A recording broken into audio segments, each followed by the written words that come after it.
Wonderful, wonderful. Thank you so You're much. welcome. Enjoy. Yeah.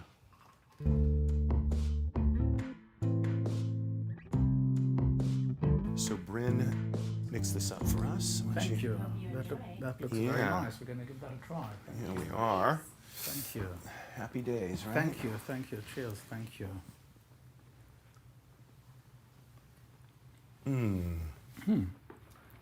What a symphony of taste.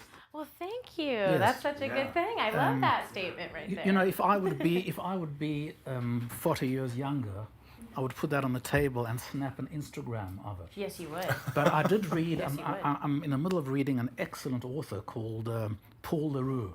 And he's written some wonderful travel logs and explained some wonderful things about countries. And I suddenly noticed there are no photographs in any of his books. And then I found an essay of his, and he explains why he doesn't take photographs. And he says, everybody says a picture's worth 1,000 words. He says a picture is only worth 1,000 words. In other words, understanding it, looking at it, enjoying it, describing it, is so much more than 1,000 words. So that, you know, with this kind of drink, you really feel you want to really just spend some time writing about it. Yeah, It's I very, like it's very, It it's is. very It's, complex. It's delicious. Oh, perfect. I love Yeah. that. No, that's what I love so much about it. It's clean, but yet there is like a symphony and flavors in there. So, A real, good call. yeah, real symphony, like just lovely and balanced. yes, thank you. My guest is Raphael Lapin. He's a lawyer. He's the founder of Lapin Negotiation Services. Also happens to be a rabbi. And he was a participant in the Harvard Negotiation Project with William Ury and Roger Fisher. So that gives you an idea of the practical and the academic background that Raphael is coming from.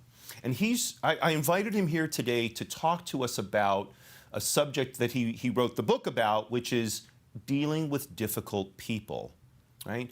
Today, with all the pressures that are coming on, it seems to me it's ever harder to deal with our colleagues, maybe even our families, our family members.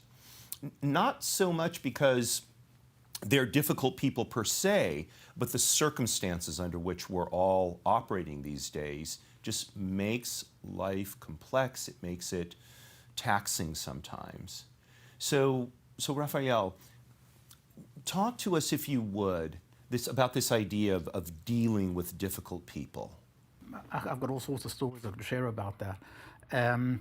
So first of all, working with difficult people, we tend to think anytime we come across a difficult person, that is pathologically difficult. You know, and it's him, it's not me.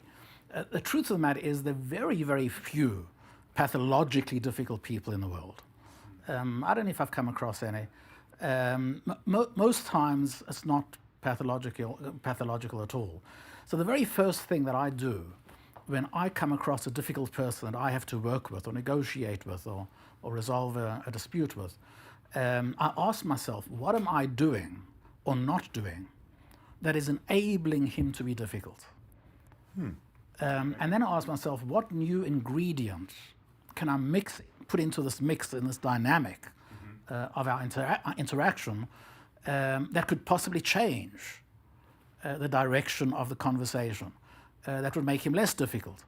It might be more listening, it might be more acknowledgement, it might be some other tool or technique that I need to introduce. But the very first thing is to ask yourself, what am I doing? What can I introduce here? If we continue along this line, it'll continue on its own inertia. So it won't change unless I actually introduce something new. Okay. Okay. And one of the key things that I think people need in terms of any time you're having conversations with people and things that may be getting difficult is people need to feel heard and understood. And many people don't want to acknowledge or understand the other party or demonstrate understanding because they confuse understanding with agreeing. And that's not true. Those are two very, very different concepts. I can understand you immaculately. I can argue your case more articulately and more compellingly than you can argue it yourself, and still not necessarily agree with you. In fact, my mentor, Roger Fisher in Harvard, used to argue cases in front of the Supreme Court. And he would start his conversation and start his arguments by arguing his opponent's arguments. Wow. And he would argue them far more compellingly. And the judge would get confused. The judge would say, Mr. Fisher, whose side are you on? Roger would say, bear with me, Your Honor, I'm getting there. And after having demonstrated immaculate understanding of his opponent, he would say, and Your Honor, there's a different way of looking at that as well, and then introduce his own. He didn't use but, Your Honor, he said and. Because but is the grand eraser. It erases everything comes before it. You're wonderful, you're gorgeous, you're smart, brilliant, but just takes everything away. So you want to kind of sort of keep away from that. So in work with difficult people, phraseology is really, really important. But I think the key point over here is there's a difference between understanding somebody and agreeing with somebody. So one of the things I'm hearing in what you just said is, if I'm confronted with a difficult person, so I'm looking at that person, I'm going, you're difficult, you're this, you're the problem. What you're suggesting is, instead of making the person, and in so doing, I give up all my power over that situation. Whereas if I say, okay, what am I doing maybe that's causing this person to react or respond the way they are? And how can I change that? In some ways, it sounds to me like I'm sort of taking the power back to me. Well, you are. You can be. Well, take that example that you just said. Let's say you were attacking me, as you just kind of demonstrated, and said you were difficult. I gave you a cocktail first before I attacked you, so I want to keep that in mind. And you say, you're difficult. You're doing this. You're doing that. So I can either argue with you and say, what are you talking about? I'm not. You're the one who's difficult. Or I can say to you, Kevin, I'm hearing a lot of frustration in your voice and in the words that you're saying. I'd like to hear more about what that is. So I'm now regaining control over that conversation. I'm not reacting to it, I'm taking control over it in a very subtle, authentic way, not in a domineering sort of way. And you can be in control of any conversation. It doesn't matter what conversation it is, whether it's a dinner table conversation or whether it's a top negotiation conversation. You're far more in control when you're doing good active listening, demonstrating understanding, and asking very good questions. Because you can funnel the conversation with the questions that you're asking. And just the energy between the two is so much different, that it could change the conversation. So that's an example how to introduce something new. You'd be attacking me, you're difficult, you did this, you did that, and all instead of defending. I say, Kevin, I really want to understand why I'm hearing a lot of frustration from you, and there's obviously some deep concerns, and I'm upset and so on. Please help me understand a bit more. And when you make that paradigm shift, I mean, should one expect an immediate shift in the other person, or is this more of an iterative process? That's a great question. It depends. Sometimes you have to do several cycles of it. We just had a recent case I can share with you. I was just doing work on behalf of a client who wanted me to negotiate a settlement on an existing court judgment for about $4 or $5 million. And I contacted the opposing lawyer, and he's been to negotiation 101, where they teach you get the other side to make the first proposal. And his first thing was quite offensive, and he said, well, you make a proposal. Now, of course, you know how the story goes. You make the proposal, and then before you know it, they flinch, and you're negotiating against yourself. Right. And he was quite offensive and not engaging at all. And eventually I said to him, we can make the first proposal, but it'll be dead on arrival, because we can't make a proposal unless we really understand what your client's concerns are. And if we understand what some of your client's concerns are, we can then make a responsive proposal that responds to some of those concerns. So why don't we start off perhaps with having an exchange of what each of our clients' needs are in this particular case, and then I put a list of 4 or 5 questions. And that changed the entire time. We're now on first name terms, and very respectful to one another, and working out an agreement to settle this case. So that was an example. I had to do it several times, so it came back several times. Well, you make the first proposal. You're not making the first proposal. And explained to him why that doesn't make sense. And he thought I was trying to play some sort of trick or tactic on him. But then once he got that trust, it just opened things up very nicely.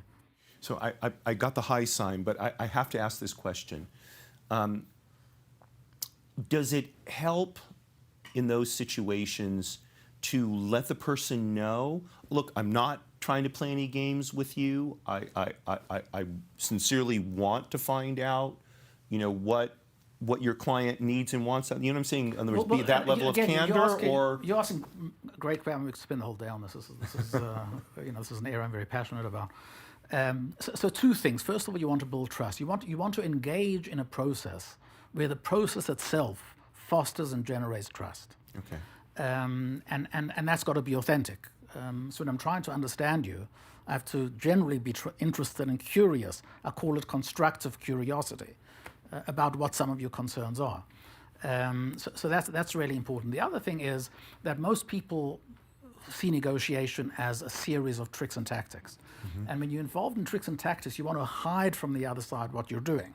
Mm-hmm. When you're involved in an authentic process of negotiation and a genuine process of negotiation, you can be fully transparent about the process that you're using.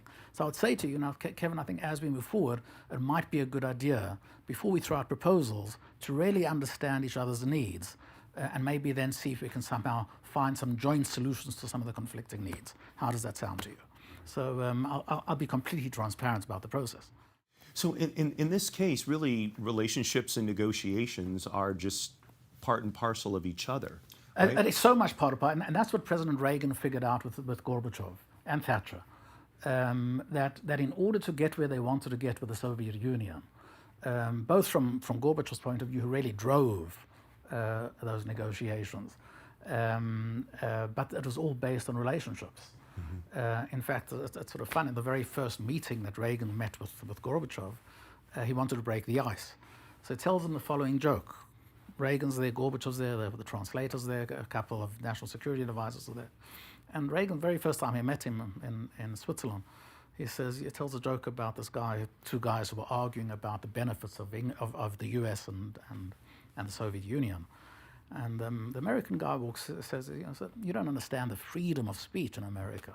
So there's nothing stopping me from walking into the Oval Office, banging on the president's desk, and saying, Mr. President, I don't like the way you're running this country. And the Russian says, I don't see anything great about it. We can do exactly the same thing.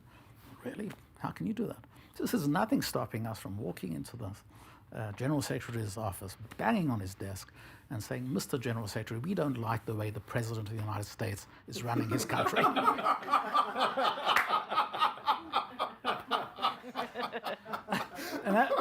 And that was the very first joke that President Reagan told Gorbachev on his very first meeting. They really hit it off personally.